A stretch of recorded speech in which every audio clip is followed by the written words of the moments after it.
Up next, everyone, allow me to introduce a most exciting panel discussion on the key elements of successful NFT projects and the future of tokenizing real-world assets. This session is going to be moderated by Mr. Bibhu. Mr. Bibhu is a writer at Benzinga. He is a digital media strategist, editor, and writer with over 2 decades of experience in print, television, and digital media. An avid digital and content marketer, Mr. Bibhu holds a master's degree in journalism and a degree in economics. He covers the crypto economy, market tech, and political news at Benzinga. Joined by Mr. Bibhu, we will have Dr. Farooq Abdal, the founder and MD of the BST group. Dr. Farooq is an entrepreneur and founder. He's a credible digital asset and crypto enthusiast. He is truly a rare individual and a rare entrepreneur. He's the inventor of BioSapphire fusion technology, and he has contributed to the best ecosystem for the Sapphire Wealth project. Along with him, we will have Mr. Chee Chang, the Director and Risk Advisory at Deloitte. He's a director who manages and is actively involved with fintechs and traditional finance businesses in their ventures into the digital assets and Web3 space, especially from a risk management perspective, and business risks and advisory perspectives. Joining him will be Mr. Patrick Tobler, the CEO of NMKR. Directly after finishing university in 2021, Mr. Patrick founded NMKR, one of the largest Web3 and NFT tokenization infrastructure providers that focuses on making it easy for businesses to enter the Web3 space. Along with him, we'll have Mr. Daniel Friedman, the founder and CEO of ZenGate Global. Mr. Dan is a seasoned technologist and was part of the founding team at Input Output that launched the Cardano blockchain. He is also a strategic advisor for the Ergo Foundation. And last but certainly not least, we'll have Mr. Jeremy Furster, the global head of enterprise partnership at the Cardano Foundation. Mr. Jeremy leads enterprise partnerships at the Cardano Foundation, overseeing third-party relationships, market infrastructure development, and mainstream adoption trends. Everyone, please put your hands together in a resounding round of applause for these influential panel of experts. Good morning, everyone. So today, I think this is the first session, and compared to yesterday, we just see a little bit less crowd, but yes, never mind. It's always a good panel which makes the discussion very vibrant.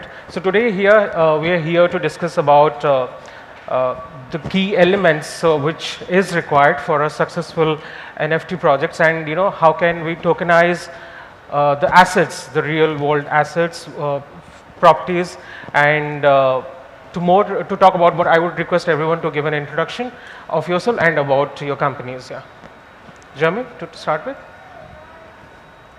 Yeah, thank you. So my name is Jeremy Furster. I'm the global head of enterprise partnerships at Cardano Foundation. And when it comes to real world tokenization, I often discuss with industry groups, organizations, government agencies, what are these building blocks to creating transparency on chain and the development of secondary markets. Yeah. Good morning, everybody. My name is Daniel Friedman. I am the founder and CEO of ZenGate Global. And so our flagship product is the Palmyra Commodities Exchange, the Palmyra platform, which tokenizes underserved commodities and focuses on emerging economies. And I guess part of the kind of the secret sauce of what makes us successful is, as Jeremy, well, I guess this is something that Jeremy said, you really have to connect with the people that are going to be the community around the tokenization, right? So the producers, the buyers, the traders. You have to connect, you have to understand what they're looking for, and you have to really not build that around your Web3 component, but build your Web3 around the real problems and the real solution that you're going to bring? Yeah, I think that were amazing words. My name is Patrick. I'm the founder of NMKR, and I really like this notion of saying, okay, we have a real world problem and we can solve it by introducing Web3 into it. Because only if you have those real problems that are solved by Web3 will you actually get adoption into the space and you get to the billions of users. And that's what NMKR is trying to focus on. We basically built the infrastructure, the technology that businesses can use to figure out how can we solve those problems in our specific industry and how can we easily incorporate them into our products. So we basically just provide the platform for businesses to do that. Hi, I'm Siong. So I'm from Deloitte. In Deloitte, we have a blockchain practice that's quite global in nature. We work with clients in various aspects. And in a lot of cases when I work with my clients, I always ask them the question, right? Are you tokenizing just for some incremental benefits, or are you looking at some strategic transformation of a business? What's a real value proposition you're bringing to your clients that doesn't exist in the traditional space, right? It's more a business transformation question rather than a technology question that we work with our clients to get through. Yeah. Hi everybody, this is Dr. Farooq Abdal, founder and MD of BST Group, Blue Sapphire Trading Group. Our group is meant to provide the collection of the rare gems actually.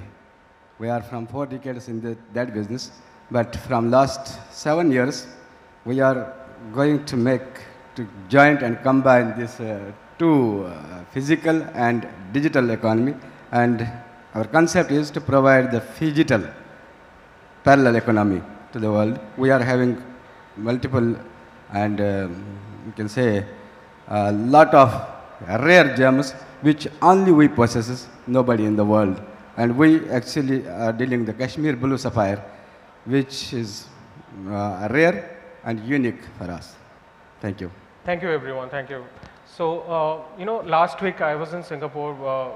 I was attending the Token 2049, Pattnaik, and everybody was talking about NFT. Everybody was talking about how we can revolutionize the NFT, what we have seen for the last couple of years, and what we are seeing in the next as we move ahead. So, is it something which we need to consider? What are the primary factors, do you think, that really contribute to the successful NFT projects, and how do they really differ from, when we talk about traditional digital assets and collectibles? Patrick, I would request you to say. Yeah, absolutely. So I think if you think about NFTs, you can really think about it in generations, because we had the first generation of NFTs, which was mostly just exploring the tech, just collectibles, Bored Ape pictures, a lot of like crazy things that were not really sustainable in the long term, which has kind of died down at this point. And now we're seeing the second wave, which is basically about NFTs that actually provide utility, mostly in the entertainment space. So my favorite example that I always bring is a company called Book.io, which is selling ebooks on the blockchain, and they're going head to head with Amazon and Kindle, right? And you can do the same thing with decentralized streaming services, decentralized music streaming services, everything where digital rights management comes into place. And then I think when we're thinking about the third generation, the third wave, then we really talk about tokenization of these real world assets. And that's the most difficult part, of course, because how do you make this connection between a real asset and an NFT, right? So there's a lot of like legal hurdles, there's a lot of different technology challenges. But once we get there, we open up a whole new world for investors, because suddenly everyone has access to these goods that they previously didn't have access to. Yeah, Daniel, what do you think? What are the key factors which really contribute to make it a successful NFT? So I am naturally a skeptic with anything that I do, and mostly for my own work. It's a kind of a BS meter that I put onto myself and then onto other projects in the space. My first question is, why does it exist? Why? Do you need this? I mean, really?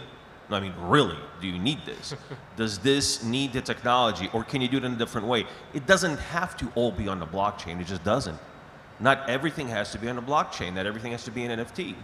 So does it being an NFT add value to whatever it is the NFT represents? So that's the first thing that I always try to gauge and to always be first and foremost against what we're building at ZenGate. We always apply that filter. And a lot of times, actually, I will have straight up arguments with my co-founder about this, and we'll say, no, it doesn't need to be tokenized. Yes, it does. And we present our own points, and it takes us some time to figure out why it exists and why it shouldn't exist. So that's very important. The other thing that actually what Patrick just spoke about is, what did you call it, the third wave? Third generation? Yeah, third generation, yeah. So the third generation of NFTs, this is something that, and again, this is my opinion. This is this is not kind of the universal truth. To me, I always thought that the first two generations of NFTs were underselling the technology. I believe that, and I know, and we all know that the NFT as a digital asset is capable of so much more utility. And hence, this is why, how the Palmyra platform was born. The NFT is being used to tokenize a real world asset. Now, to me, it made sense that, look, here is an instrument that can have a digital that be a digital presentation of a soft commodity in an underserved economy, a commodity that's also underserved because it is not possible to use the legacy system to commoditize and futurize it.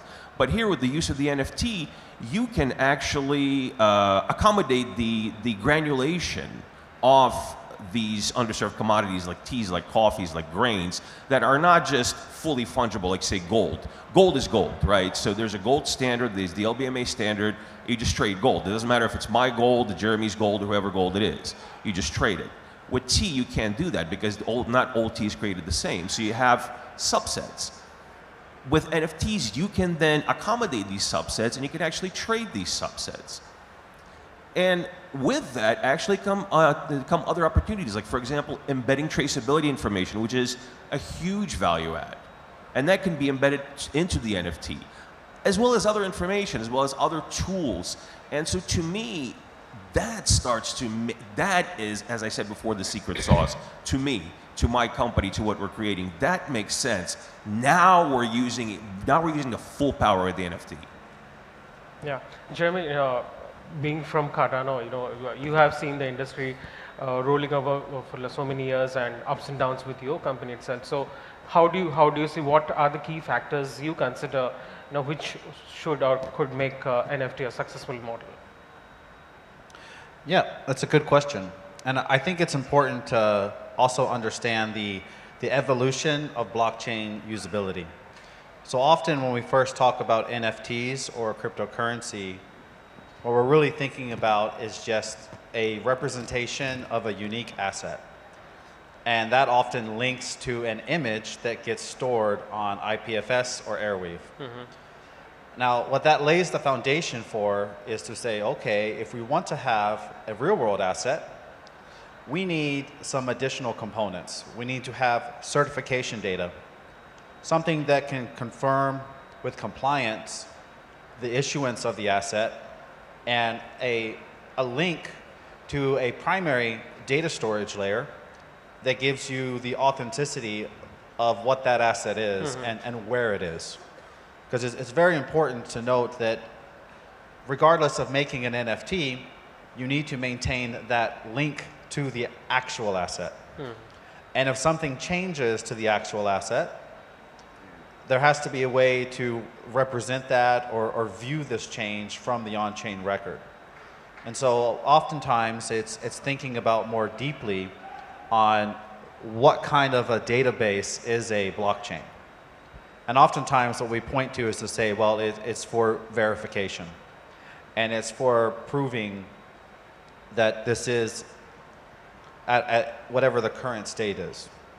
And it's not such a complex problem, because although you do have immutable information, if you just store in that immutable public record a link which works to view information stored off-chain, that enables a much wider view of transparency. Yeah. Mr. Farooq, I saw you quietly agreeing what Jeremy was saying. So what is your view on this? I'm actually with this women. This is actually what we are doing besides the blockchain and besides this cryptocurrency. We are doing the NFTs from last, I think, 20 years. Okay. We are making a design of our jewelry. That is only we can provide. Nobody in the world can make, even we can't make again the same thing. And anything present in this either in any form, and if there is no other thing to be duplicated to it, there is an NFT actually. In 2018, I had given this concept to world that this thing, it belongs to us only, and nobody in the world can provide the same necklace that has been auctioned for $101 million physically. Same product. That is actually the NFT, we can say. Okay. And in this NFT field, if we are going to elaborate it, I am with all panel members, and our view is actually that there must be actually intrinsic value of that thing. That should benefit everybody. If we are transacting from one to another to hundreds of people, but everybody should benefit it, but nobody should lose anything, because it should be first is intrinsic value of that thing. Okay. This is the thing. Chee, from Deloitte, we all know how the company is, and when it comes to crypto or blockchain or DeFi market, so the company has evolved over the last couple of years. So what is your view, Chee, when we think, okay, these are the key factors which will make a great model of an NFT model? Now, if we boil down to the basics, right? Tokenization projects, NFT projects, essentially is an economic activity, right? And it is really to either discover value in existing assets in the real world, or to create liquidity for that assets. And hopefully with the increase in liquidity, you get an incremental value that doesn't exist in a less efficient market. So we're talking about taking assets that's being exchanged or traded on private markets on a private basis, right? And give them some visibility on a more open market. It's not exactly public market yet, but at least in terms of participation, you have a lot more investors, you have a lot more issuers on that ecosystem. And hopefully that increase in liquidity gives you that incremental value that you're looking for in order to take part in that project. And with this visibility in terms of the value creation or the price discovery, right? Hopefully then one day it evolves to the ability to use that token or the NFT for collateral. And the moment that assets can be used as collateral, you get another incremental value in terms of the ability to get leverage on that assets. Right. But when we look at really tokenizing real world assets, there's a clear component that's off-chain, the real world. And in order to link the real world assets back on-chain, right, there's a whole series of due diligence work, legal work that needs to be done in order to ensure that investor protection is in place. Which means that no matter how digital we're going to get, the agency function is still going to exist. There still needs to be a trusted middleman to make sure that that the necessary due diligence basic work has been done, so that the token really represents a digital right to something that really exists in the real world. And I think over the last, I guess, first, second, third wave of the digital asset industry, there has been a lot less focus on that agency function. And I think going forward, and we know regulations is coming to this space, that agency function would become more and more vital in the digital economy. Great. As you mentioned, incremental leverage is something which we should consider while focusing on a key aspect which can bring more NFT projects. Now, let's talk about the social aspect of NFT, like how it can leverage the community engagement, what we have right now, and in terms of collaboration for a long-term value proposition. Chee, I would like you to say. Actually, if you look at it closely, it's no different from what most. Okay, let's take public listed companies, right? They have an investor relations department. They try to drum up. They try to get investors interested in the stocks. So I guess in the online community world, in the NFT world, that marketing or that investor relationship practices just differ. It happens more online. It happens on Twitter. You have a Telegram group to do it. But essentially, the marketing activities is still there. You can't run away from really marketing your project, doing proper public relations to ensure that people understand what you're doing and people buy your value proposition and you get incremental value out of that. Yeah, Patrick, you want to add something to Chee? Yeah, I think community is of course the key aspect in everything that has to do with blockchain. And if you really think about it, blockchain is a very transparent system, of course. So the interesting part is if I sell an NFT or a token, I can actually see what this person that I sold it to has in their wallet. I see how much money they have to some degree. I see what other tokens they have. I have ways to directly contact them without actually having to rely on any like intermediary platform like Facebook, Instagram, etc. But instead I can just directly contact them through their wallet and through like an email. Basically, there are services that do that for you nowadays. So essentially, blockchain and NFTs allow for this direct communication without the middleman, which is really interesting. And that allows for a whole new way for a community to form around this tokenization project. And I think that's just a key element to the success of this tokenization. It just makes things more accessible for everyone instead of having to be like, I don't know, reliant on some of these platforms. Okay. Daniel, I'll come to you with the next question. How do you think the blockchain and NFT integration is going to impact the traditional finance, and especially when fraction ownership and real world assets liquidity is concerned? So that was for Daniel. Yeah, you can continue. That's fine. That's fine. Dan Yeah. can go. Yeah. Well, Patrick, why don't you start? I can start the Yes, sentence yeah. and you can finish it. Yeah. That's how it is. Yeah. No, I think just very quickly, 50 years ago, most people weren't able to buy stocks, right? It wasn't accessible to everyone.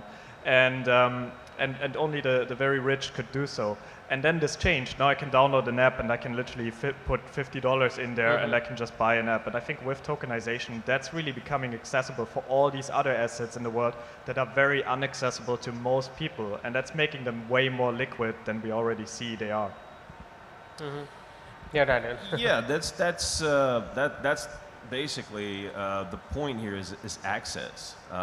You give more people access to instruments that did not have access to before. On one side, you do that for the average consumer, right? For the retail consumer that did not have this opportunity because of whatever reasons our governments decided that we can't with the legacy system. Okay, but with these distributed systems, with the blockchain, you can't have this access because it's a totally different ballgame in a way.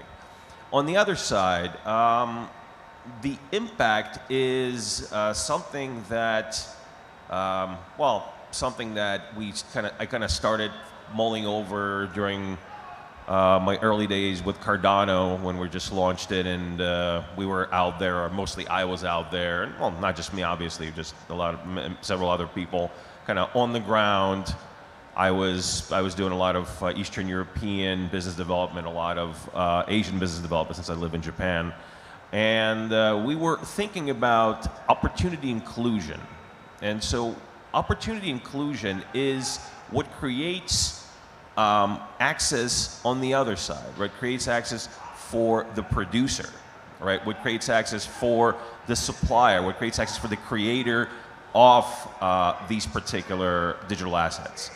And say for example, again, something that we're doing with ZenGate, with Palmyra, we create access for these tea producers that did not have access before, since we're first year onboarding Ceylon tea from Sri Lanka.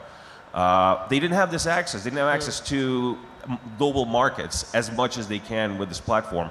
They did not have access to all these other tools like finance. Like for example, right now, the Sri Lankan tea business constantly has to borrow money, to when they collect a crop, they borrow money against the legacy banking system and the tea trade. And so they use this money to process the tea and then package the tea, and then the creditor, they then take the tea, and they're actually creditors also the reseller or the broker. And so this is a constant thing. This is not because they ran out of money or they need more money. This is just part of the process. You have a crop, you borrow money to process the crop, you sell the crop, you get the remainder of the money. So say they borrow something like 80% of the value, and they get the remaining 20% of the value because it accounts for amortizes volatility.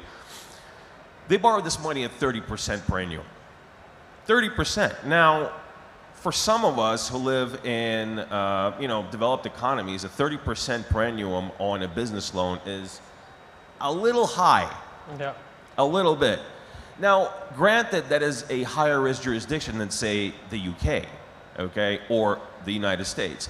Still, though, we can do better for them. We can give them more access. And this is something, again, that can be done with this technology. It can be done through through access that this technology brings to them. So it's just very, to me personally, it's very exciting to be able to be a part of this and to be able to engage with the community, which is something we were talking about before, engage directly with the community, because today versus even 20 years ago, it's again very different.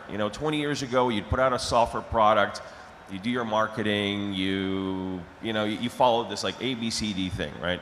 Now, without community, especially products like ours, blockchain products without community, have a very little chance of survival. Tone-deaf products in today's world will most likely die. Okay, let's listen in from the man from the Cardano. What do you have to say about it, Jeremy? Well, this is somewhat of a Cardano takeover because we have 3 people from Cardano. Yeah. But number one, as a theme, would be total operating cost. And if you are leveraging blockchain infrastructure to launch digital assets for real-world assets, you benefit immediately from the tens to hundreds of millions of dollars that's been invested already into infrastructure.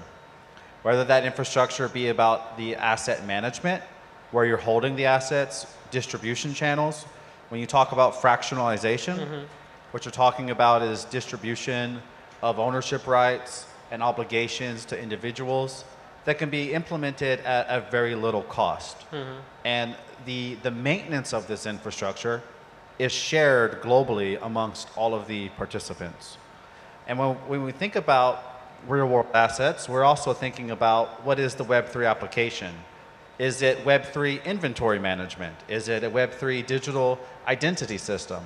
Or are we talking about Web3 ownership and payments? Now, it's not just a small team of people that have to think about how do I solve this problem. You're not reliant on 2 to 3 of your most clever engineers. They have a network of people that are also trying to solve this same problem for a new operating system. And one of the cool innovations that come out of this when we think about for traditional finance is, okay, well, how do I ensure compliance when I am doing a dividend payout or a revenue share to some of my token holders? You can tokenize that, and you can create a redemption model.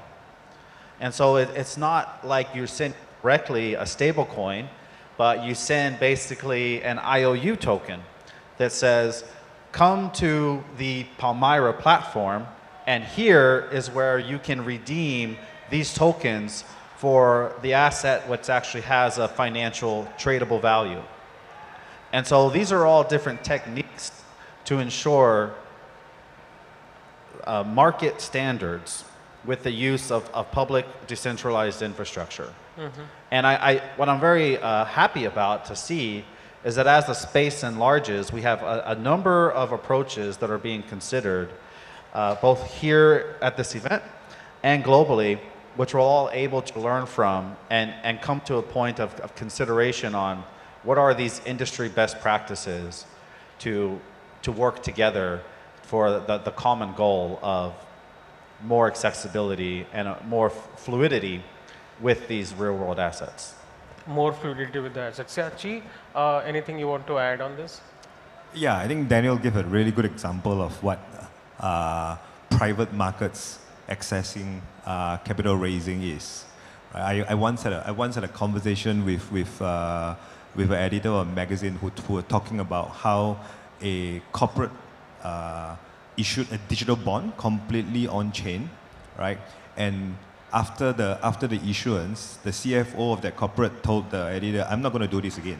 So the editor was quite surprised and follow up. Why? Because I'm paying more interest than what I would if I issued a normal traditional bond, right? So I think the tokenization of real assets, in terms of market efficiency, in terms of liquidity and price discovery, still is not comparable to the public markets. So really, as an industry, as we look at tokenizing assets, we should really look at assets that are not accessible on the public market yet, because that's where we really can bring value to the asset owner, right? So I follow up with this question to the editor: why couldn't he get a lower interest rate?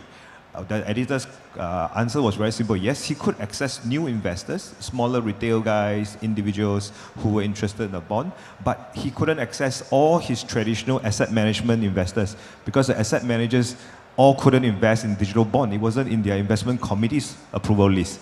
So I think it takes time, all right, for digital native assets to be accepted in the traditional finance world. And meanwhile, because of that, there's going to be a lower market efficiency in terms of taking a public market into a token. Yeah. Okay. Let's talk about the stringent part of the asset tokenization. When we are dealing with tokenizing a lot of assets, which is real world assets. So when we talk about tokenizing these, what are the key role the regulators play, and what legal and regulatory challenges what we are seeing at present, and how to address them when we are trying to tokenize real world assets. Patrick? There's a lot of challenges there, of course, because every industry is different. Yeah. Every country is different. I'm from Switzerland. Our company is in Switzerland. In Switzerland, we have very nice laws. We can easily tokenize companies, for example. We can just say, okay, we want digital shares, and then we can put them on the chain. It's very simple and straightforward. But in other countries, it's often not that easy, and you have to look very closely at who you can give access to, who you can even allow to participate in the token sale, if you have to follow KYC rules and so on.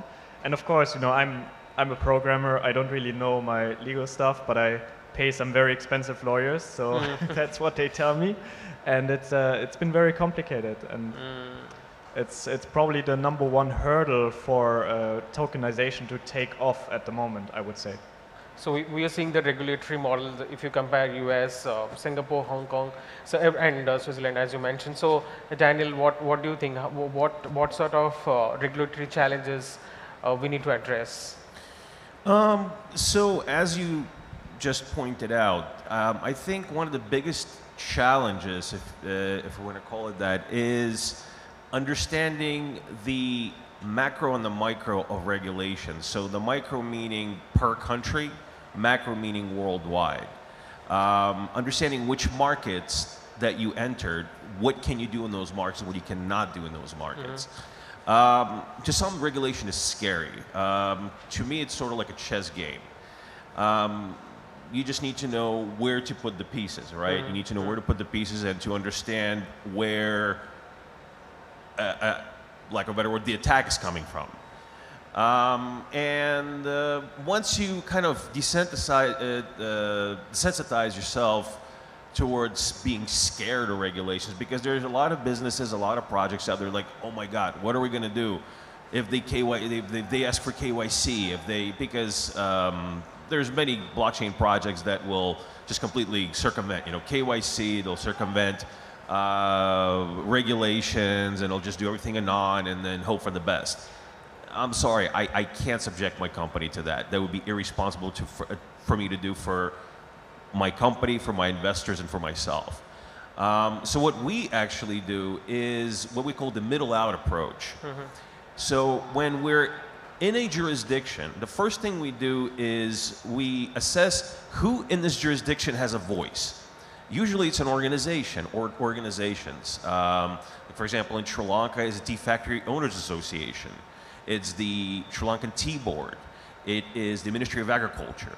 And then we don't try to come at them, or we don't try to kind of, yes, sir, we'll do whatever we want type of thing. We work with them. We talk to them. We say, okay, this is what we're doing. Okay, this is how we're not going to step on your toes. This is what we want to do to be in compliance with regulation. Does that work for you? In some places, like say the UAE, you have places like the MCC where the regulators will work with you. They will work with you. They will design an environment. When you explain to them what you're doing, they'll design an environment that will be compliant to you. Some places it's harder to do, some places it's easier to do. And so essentially what you need to do is you need to first assess, understand your jurisdiction, see who has been successful, who hasn't been successful, and do the middle out, right? You connect, you make connections, you do business development. From business development comes a much more successful regulatory, I guess, collaboration. So do you foresee the regulations leveraging in terms of having a control on it when we talk about various countries? Do you foresee the regulations coming down or having a more lenient approach? So I think that sooner or later the market ultimately decides what works and what not. And I mean, of course, we've seen governments try to, tell the market what to do, and then the market tells the government what to do with itself. And in the end, I think jurisdictions that have common sense, common sense legislators will start to build regulations that make sense. And it doesn't happen right away. Right, a lot of times, like for example, the Japanese government. The Japanese government, I live in Japan, and the Japanese government, and I've been there for a long time, I've been there for almost 11 years. And the Japanese government has this tendency of, okay, they want to do innovation, right? So they innovate, they allow ICOs and they allow this blockchain spring, 2016, 2015, which is when the Cardano raise happened. Then all of this business starts coming in, all of this traffic starts coming in, people are excited, people want to do business in Japan. The Japanese government freaks out, oh my God, where's this money coming from? What do we do? How do we regulate it? We don't know what to do. And so all of a sudden they just shut it all down, and they start slapping regulations on top of regulations that contradict each other and don't make sense. And then they kill the spring, and then everybody leaves Japan. And everybody goes to like Singapore or Hong Kong or Dubai. And then the Japanese government says, well, wait a second. So, okay, now we just kind of killed it. Okay, let's try to lighten it and try to do it again. And so now, just now, the Japanese government is talking about, okay, so we can figure out the FSA, JFSA will give a way to tokenize businesses, to utilize tokenization, to utilize blockchain without, and this is a true story, without basically having to go to the tax authority asking them, how do I pay taxes on this particular asset, and them telling you, yeah, so just come to the office and we'll tell you. Trust us. Right. So yeah, it's a process. Yeah, Jeremy, your thought on what are the challenges we should address, we should focus. Yeah, so I'd like to link it to the previous speaker, and for the, I think she was with the Dubai Digital Economy Courts. Yeah. And is it a currency, is it a commodity, or is it a property? Well, when we're talking about the use of an NFT, it could be one of the three. And it really depends on the specific use case. And so with regulations, you do not have a one-size-fits-all, and that is also something that needs to be embraced. That when we talk about blockchain, it's an augmentation of all industry chains. So that's number one. Number two is that most countries, when they do regulations, they're not going to do it specifically for Cardano. But Cardano operates very differently from other blockchains. And that way, there needs to be a lot of consideration to be very clear on what the use case and application is, and try to fit that to existing, regulatory guidelines.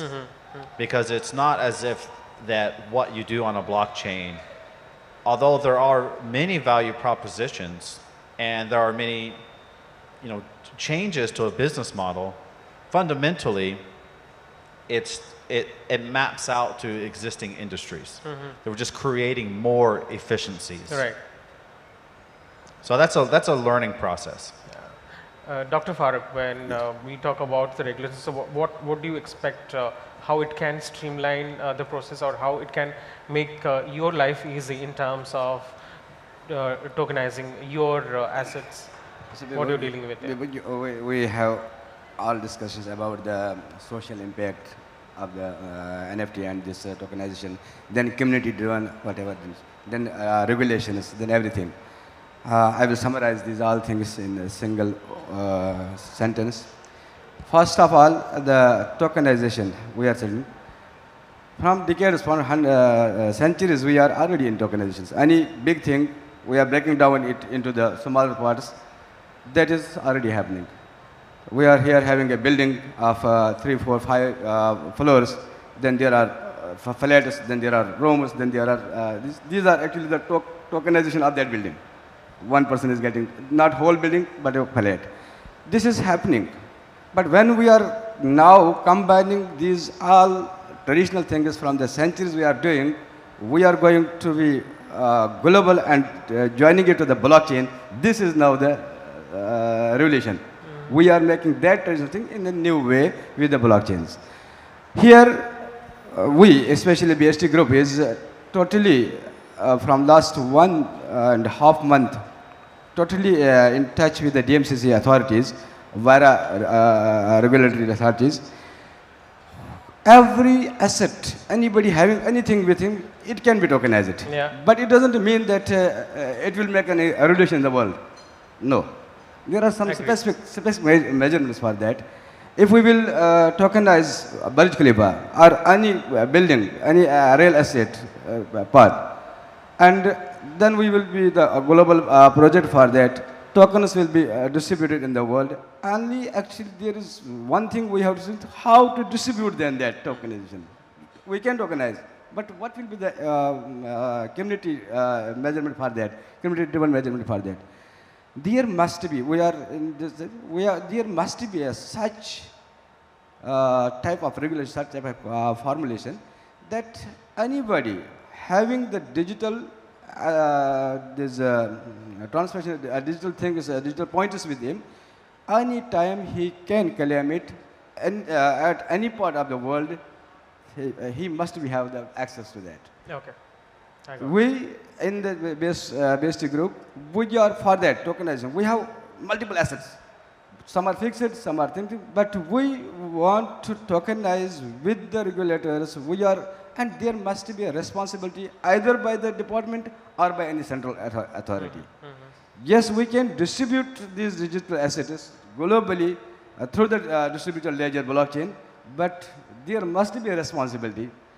We have seen from 2009 to 2017, cryptocurrency was something good. But from 2016 to 2019, each and every person, I think, in the world is having its own token.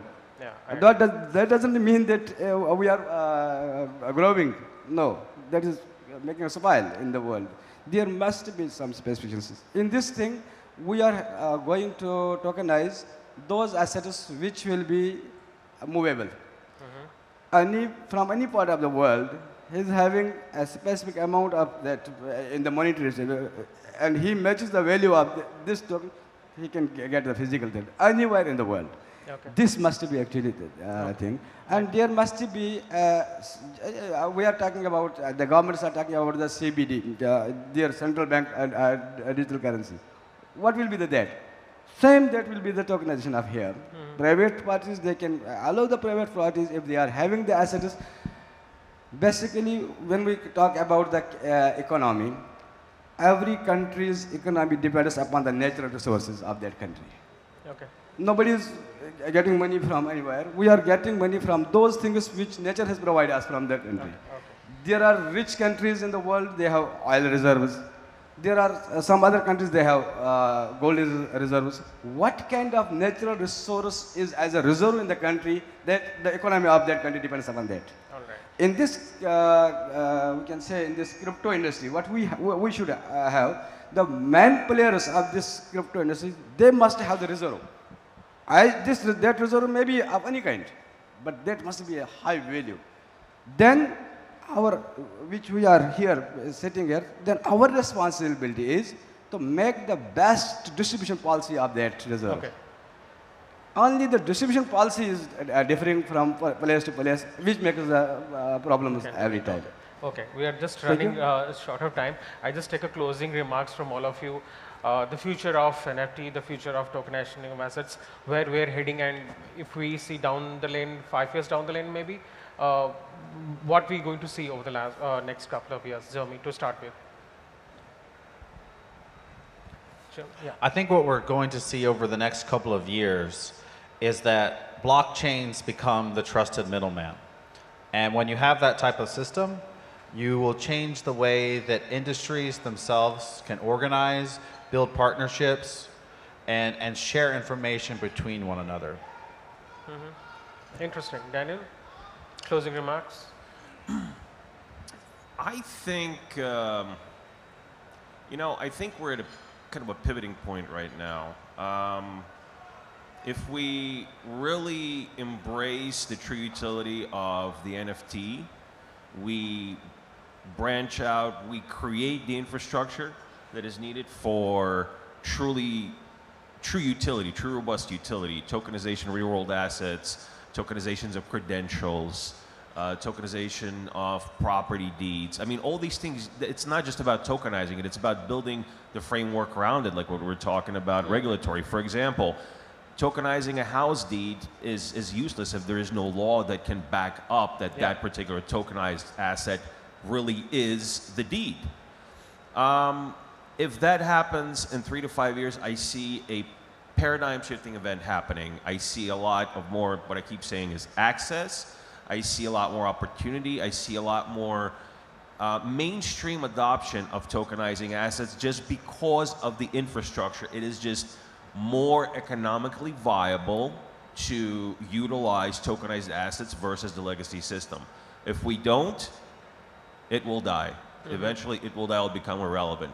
I am banking on the optimistic outlook. I believe that the drive is there, that the energy is there, that the science or the technology and the will is there for us to be able to make that paradigm shift.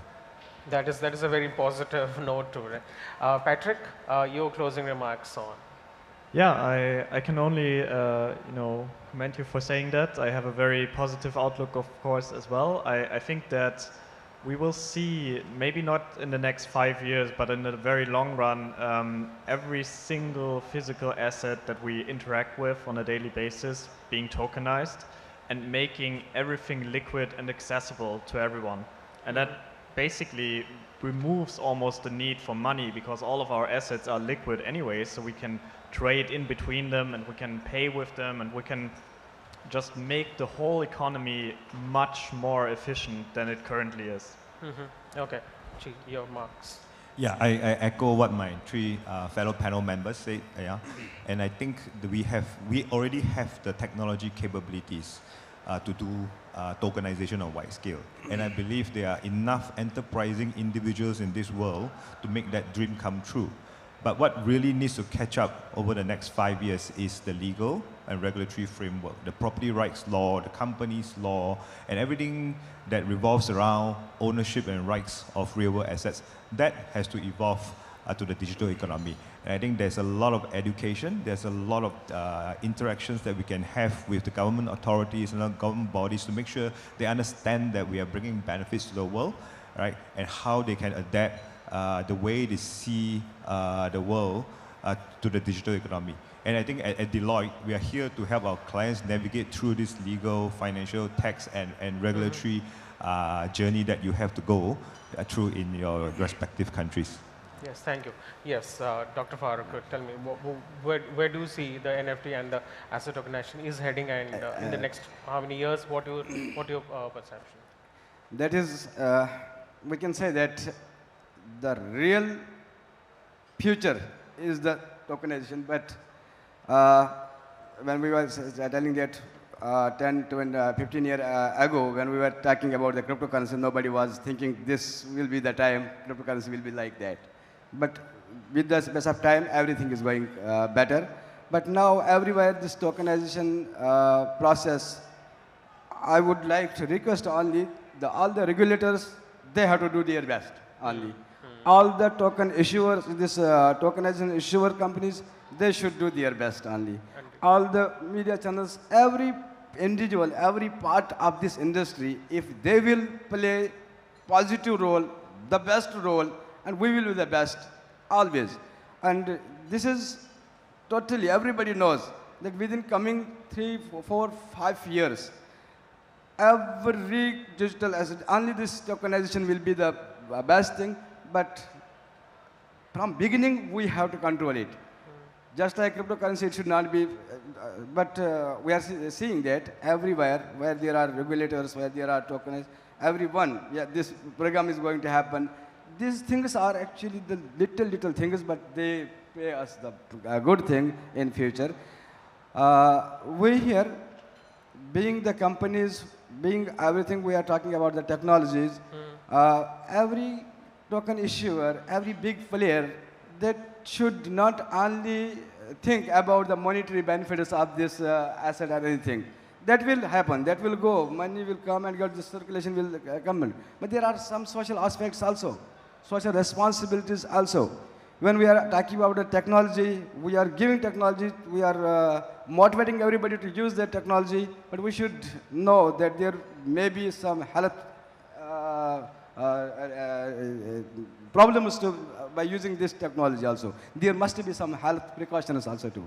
Our group, Alhamdulillah, BST group, global, we are here in the UAE as a headquarter, but in global, what we do, we are providing technology, we are giving the unique assets, we are giving everything. But first of all, for 5 years, we have made the technology. If we are using computers, we are using mobiles, we are using all these gadgets which are providing the EMF, electromagnetic frequencies, radiations.